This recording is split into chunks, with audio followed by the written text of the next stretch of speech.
Hot ஆனாலும் எனக்கு advice பண்ணுவாங்க, இவ்வளவு அழாத, நீ இதை விட பெட்டரா வரும். எனக்கு தெரியும் அவ்வளவு ஈஸியால இந்த உலகத்துல நம்மள வாழ விட்டுற மாட்டாங்க, போட்டு ஒரு வழி பண்ணுவாங்க. அழுதுட்டே இருந்தா ஒரு ஸ்டேஜ்ல அம்மா நான் கையை கட் பண்ணிக்கலாமான்னு சொல்றா சார். அந்த டைம்ல எனக்கு எப்படி இருக்கு சார்? எனக்கு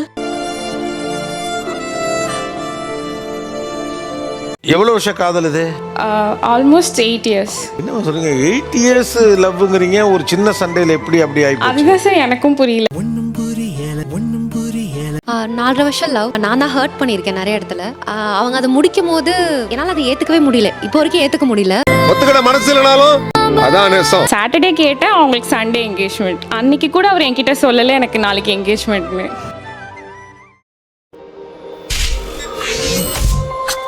முதல்ல உங்களுக்கு எப்ப தெரிஞ்சிச்சு உங்க புள்ள காதலிக்கிறாங்க அப்படின்னு? அதை சொல்றதுக்கு தான்டா நான் ஆவலா இருக்கேன்.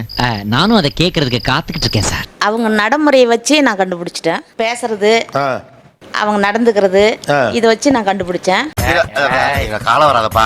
சரி இருக்கட்டும். ஆக்சுவலி நாங்கள் வந்து ஸ்கூல் ஃப்ரெண்ட்ஸாக இருந்தோம். அப்புறம் போஸ்ட் காலேஜ் நாங்கள் டேட் பண்ணிட்டு இருந்தோம். அவங்களுக்கு ஃப்ரெண்டுன்னு தெரியும். இதனால் தாங்கள் சொல்ல விரும்புவது, ஒரு பாயிண்ட்ல நானே கன்ஃபெஸ் பண்ணிட்டேன். அதாவது அண்ணாவோட கல்யாணத்துல அவங்கள ஃப்ரெண்டுன்னு கூட்டிட்டு வந்து அப்படி இன்ட்ரடியூஸ் பண்ணி அப்படி தெரியும். ஏன் நம்பலையா? அவங்களே சொல்லிட்டாங்க. நீங்க வேணா நடவடிக்கை வச்சு கண்டுபிடிச்சிட்டே நீங்க. எனக்கு எங்கிட்டலாம் சொல்லு சார், அது சும்மா. அவன் போய் சொல்றான் ரெஃப்ரி, அவன் போய் சொல்றான். அது மிகவும் ஆபத்தான மிருகம். அப்புறம் யாரு சொன்னாங்க? அவங்க அப்பா கிட்ட சொன்னாங்க. அதுக்கப்புறம் இப்பதானே எனக்கு இங்க வரும்போது எனக்கு தெரிஞ்சது. 4 வருஷம் லவ். நான் தான் ஹர்ட் பண்ணியிருக்கேன் நிறைய இடத்துல. அவங்க அதை முடிக்கும் போது என்னால் அதை ஏற்றுக்கவே முடியல, இப்போ வரைக்கும் ஏற்றுக்க முடியல. ஒத்துக்கிட மனசு இல்லைனாலும் அதான் நேசம். நான் பர்சனா நான் வந்து வேற மாதிரி மாறிட்டேன், ரொம்ப டாக்ஸிக்கா மாறிட்டேன். கால் பண்ணிட்டு இருப்பேன், அவங்கள சுத்தி இருக்கிறவங்களுக்கு கால் பண்ணுவேன், ரொம்ப கெஞ்சுவேன். எனக்கு ரொம்ப பிடிக்கடா, எனக்கு நீதாடா வேணும், ஏன்டா உனக்கு புரியவே மாட்டேங்குது. எங்கெல்லாம் போறாங்களோ அங்க போயிட்டு அவங்கள போயிட்டு இல்ல போ அதை சரி பண்ணலாம்னு சொல்லுவேன். தெரியல, அவங்களுக்கு அதை சரி பண்ணணும்ன்ற அந்த ஒரு எண்ணம் போயிடுச்சு அவங்களுக்கு. நெஞ்சமெல்லாம் பொண்ணா இருக்கு தம்பி, மறக்க முடியல. என்ன ரீசன், எதனால இது ஆச்சு?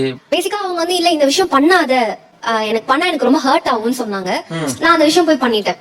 என்னவா இருக்கும் எனக்கு என்ன தெரியும். ஒருத்தவங்கள்ட்ட பேச வேணாம்னு சொன்னாங்க, நான் பேசிட்டேன். லவ் பண்ணும் போது அதை அக்செப்ட் பண்ண தெரிஞ்ச எனக்கு இல்ல, அவங்க போயிட்டாங்க அந்த ஒரு புரிதல் எனக்கு இல்ல. எனக்கு எதுவுமே கொடுத்து வைக்கலப்பா. நான் நானாவே இல்ல அப்படின்றது புரிய ஆரம்பிச்சது. என் ஃப்ரெண்ட்ஸ் என்கிட்ட நல்லா பேசுவாங்க, எல்லாருக்கும் கால் பண்ணி இல்ல எனக்கு ப்ளீஸ் கால் பண்ண சொல்லுங்க, இந்த மாதிரி பண்ண ஆரம்பிச்சிட்டேன். என்னால அதை கண்ட்ரோல் பண்ண முடியல. அட விடுப்பா, மனுஷனுக்கு கஷ்டம் நஷ்டம் வரலாம் ஜகஜம். இத போய் பெருசா நினைச்சு ஃபீல் பண்ணிக்கிட்டு எப்படி மீண்டு வந்தீங்க? அப்போ வர தெரியல.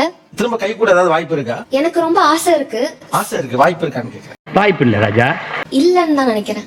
அப்ப என்ன ஆப்ஷன் இருக்கு நமக்கு? இதுல இருந்து வெளில தான் வந்து ஆகணும். எனக்கு அது வர தெரியல. வாழ்க்கை என்னதான் அடைச்சு வச்சாலும் அதுல இருந்து எழுந்து வர்றதும் எழுந்து வராததும் நம்ம கையில தான் இருக்கு. யாராவது இந்த பொண்ணை உங்க பொண்ணா நினைச்சு உங்களுக்கு யாராவது வழிகாட்ட முடியுமா? உனக்கு என்ன பிடிச்சிருக்கோ, எப்படி இருக்கணும்னு நினைக்கியோ அப்படி இரு. அதுல லிமிட்டே வேண்டாம். நீ ரொம்ப அழுகணுமா அழுதுரு, சிரிக்கணுமா சிரிச்சிரு.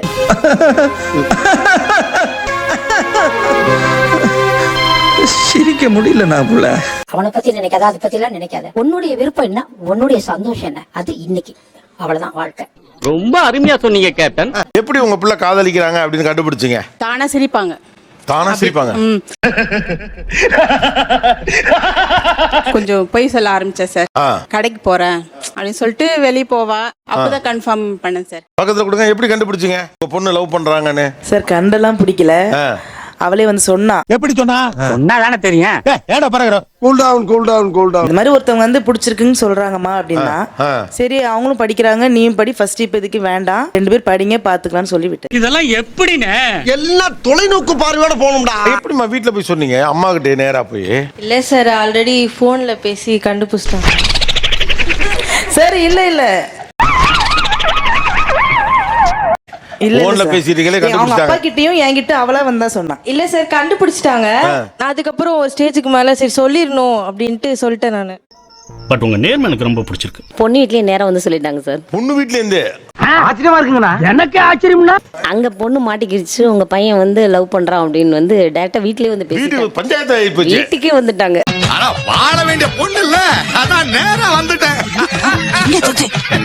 கடைசியில என் பையன் இனிமேல் இதை பண்ண மாட்டான். அவங்கள சமாதானப்படுத்தி அனுப்பிட்டீங்க? ஆமா, வேற ஒண்ணும் பண்ண முடியல. எனக்கு 2 நாள் டவுட் வந்துச்சு. சரின்னு அவளுக்கே இதுவாயிடுச்சு போல. ஒரு 4th டே அந்த மாதிரி வந்து அவளே சொல்லிட்டான் என்கிட்ட. அவரே சொல்றாரா? Very good, very good, brilliant. அவளே சொல்லிட்டதுனால கொஞ்சம் எனக்கு ஓகேவா இருந்துச்சு. இந்த மாதிரி வந்து ஒரு பையன் எனக்கு ப்ரப்போஸ் பண்ணா, எனக்கும் பிடிச்சிருக்கு, நான் பேசினேன் அப்படின்னு. எதையுமே அவங்க போக்குல விட்டு பிடிக்கணுக்கா, அது எனக்கு தெரியும், நான் பாத்துக்கிறேன். நான் எங்க அப்பா அம்மாவெல்லாம் விட்டு ஒரு 8 வருஷமா பிரிஞ்சுதான் படிக்கிறதுக்காக இங்க வந்த வேலைக்கு வந்தேன். சோ எனக்கு அவங்களோட அவ்வளோ தெரியல, நான் மிஸ் அந்த ஹோம் சிக் அப்படின்னு ஃபீல் இல்ல சார். போராட்டம்னா எனக்கு ரொம்ப பிடிக்கும். போராட்டத்தை எதிர்கொள்றதுலதான் வாழ்க்கையில ஒரு சுவையே இருக்கு. அது எனக்கு கம்ப்ளீட்டா நான் இழந்துட்டேன். எனக்கு எல்லாமே அந்த பையன் தான் கொடுத்தாங்க. எனக்கு என்னன்னா, எனக்கு ஒரு சான்ஸ் கொடுத்தா நான் எல்லாத்தையும் சரி பண்ணிடுவேன் அப்படின்ற எனக்கு அந்த நம்பிக்கை எனக்கு இப்பவும் இருக்கு. தைரியமா இருங்க. சரி பண்ணிருக்கலாமே, இவ்வளவு வருஷம் வெளியில வரக்கூடாதுன்னு நினைக்கிறீங்க, வர முடியாம இல்ல. ஒரு கட்டத்துக்கு மேல நமக்கு சோகம் புடிச்சு போயிடும். ஃபோர்ஸ் பண்றேன்னு எனக்கே தெரியுது சார். வெளியில வர முடியலையே, ஏன் எனக்கு மேபி அவங்க என்கிட்ட பேசினா இல்ல சரி பண்ணலாம். ஃபோர்ஸ் பண்றது தப்பு ஒருத்தவங்கள, அது எனக்கே தெரியுது. எல்லாத்துக்கும் கிரகநிலையோட மாற்றம் தான் காரணம். What bro, it's very wrong bro. இப்போ உங்க சொல்லலாம் வெறும் வார்த்தையா விழுதா இல்ல ஒரு மாதிரி ரியலைஸ் பண்ற மாதிரி இருக்கா? அவங்க ஏதோ சொல்றாங்க அவ்வளவுதான். சார். நான் ரேண்டமா அழுதுக்கலாம், ரோட்ல அழுதுட்டு போவேன். கடவுள்கிட்ட நான் கேக்குற ஒரு விஷயம், என்ன அதிகமா அழ வைக்காதீங்கன்னு தான். ரொம்ப நேரம் இங்க தனியா இருப்பேன், ஏன் இந்த இடத்துல தனியா இருக்க பாப்பா, ஆட்டோனால எனக்கு அட்வைஸ் பண்ணுவாங்க, இவ்வளவு அழாத, நீ இதை விட உனக்கு பெட்டரா வரும். எனக்கு தெரியும் அவ்வளோ ஈஸியால இந்த உலகத்துல நம்மளை வாழ விட்டுற மாட்டாங்க. போட்டு ஒரு வழி பண்ணுவாங்க. இல்ல நான் தப்பு பண்ணிட்டேன், நான் ரொம்ப ரியலைஸ் பண்றேன், எனக்கு அவங்க வரணும், நான் அவங்களை நல்லா பாத்துப்பேன் அப்படின்ற ஒரு எல்லாமே எனக்கு வார்த்தைகளா தான் வருதுன்னு தவிர எனக்கு அதை ஆக்ஷனா கன்வெர்ட் பண்ண தெரியல சார்.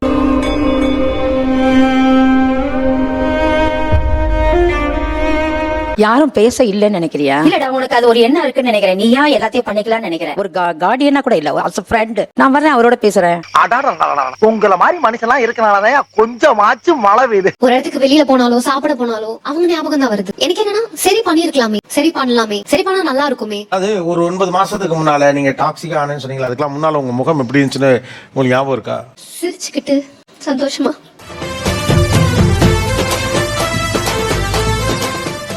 இப்ப இந்த யாமினி கண்ணாடி போய் முன்னால போய் நிக்கிறப்ப அந்த யாமினி ஞாபகத்துக்கு ஒரு ஆளா இல்லையா? போட்டோ பார்த்தா ஞாபகம் இருக்கு, அந்த முகமே தெரியல.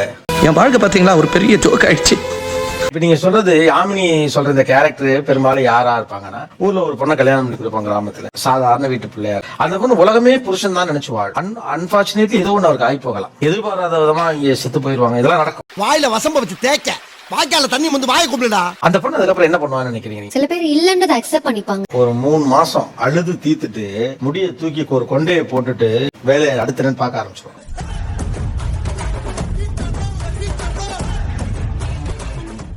இங்க எவ்வளோ யாமினிகள் இருக்காங்க. அந்த ரியலைசேஷன் எங்க இருந்து வருதுன்னா, அடுத்து என்னன்னு யோசிக்கிறதுல இருந்து வருது. எனக்கு அவங்க ரொம்ப பிடிக்கும் சார், ரொம்ப நல்ல பையன். மறுபடியும் நீ சுத்தி அங்கதான் வரியா? அட போப்பா. நீங்க என்ன கேக்குறீங்க? இன்னொரு வாய்ப்பு கேக்குறீங்களா, இல்ல அடுத்து என்னன்னு யோசிக்கிறீங்களா? அடுத்து என்ன என்னால யோசிக்க கூட முடியல சார். அவசரமா கிளம்பி போன மாசம் துபாய் எல்லாம் போயிட்டு வந்தேன், இருக்க முடியல அங்க. ஒரு மாசத்துலயே கிளம்பி வந்துட்டேன். நான் பண்ண தப்புன்னு எனக்கு தெரியும் சார். முன்ன பின்ன தெரியாத ஒரு பையனுக்காக கண்ணீர் விடுற அந்த மனசு இருக்கு. வாட் நெக்ஸ்ட்ல ஒண்ணு அவர் கிடைக்கிறது, திரும்ப கிடைக்கிறது. வேற 2 ஆப்ஷன். நான் என்னோட லைஃப் பார்க்கணும், லைஃப் பார்க்கறது. நீங்க யாரா இருக்க ஆசைப்படுறீங்க? அப்போ சந்தோஷமா போல்டா நான் நினைச்சதை செய்யணும். முட்டாளா இருக்கிறது வந்து நம்ம டிபெண்ட் பண்றதுதான் முட்டாள்தனம் நான் இப்ப புரிஞ்சுக்கிட்டேன். ஆனா அப்படி ஒருத்தனை துன்புறுத்துறது சரியா? நீங்க பண்றது காதலா சித்திரவதையா? சொன்னா புரியாதுடா. புரியாது. நீ தான் காலையில ஒண்ணு புரியாம சுத்திட்டு இருக்க. நீங்க வேணான்னு சொல்லிட்டீங்க, ஏதோ ஒண்ணு அவரோட உங்களுக்கு ஒரு இது, உங்களுக்கு குத்தம் இல்ல, ஏதோ ஒரு ரீசன் இருக்கு. இப்ப நீங்க அப்படி சொன்ன பிறகு இதை ஒரு பையன் பண்ணினா அது எவ்வளவு நெருக்கடிக்கு நீங்க உள்ளாவீங்க? ஏத்துக்க முடிஞ்சிருக்காதுதான் சார். உனக்கு வந்தா ரத்தம், எனக்கு வந்தா தக்காளி சட்னா. இந்த டாக்ஸிக்ல ரொம்ப பாதிக்கப்படுறது யார் தெரியுமா? நான் சித்திரவதைன்னு சொன்னது உங்களுக்கு சேர்த்து தான் சொல்றேன். இப்ப நான் ஓப்பனா சொல்றேன், ஹர்ட் ஆக வேண்டாம். இப்ப உங்கள்ட்ட இருக்கிறது காதல் இல்ல, இது காதல் இல்ல, இது சித்திரவதை. இந்த வீடியோ உங்களுக்கு பிடிக்கும் நினைக்கிறேன். பிடிச்சிருந்தீங்கன்னா லைக் பண்ணுங்க, ஷேர் பண்ணுங்க, மறக்காம சப்ஸ்கிரைப் பண்ணுங்க. நன்றி, வணக்கம்.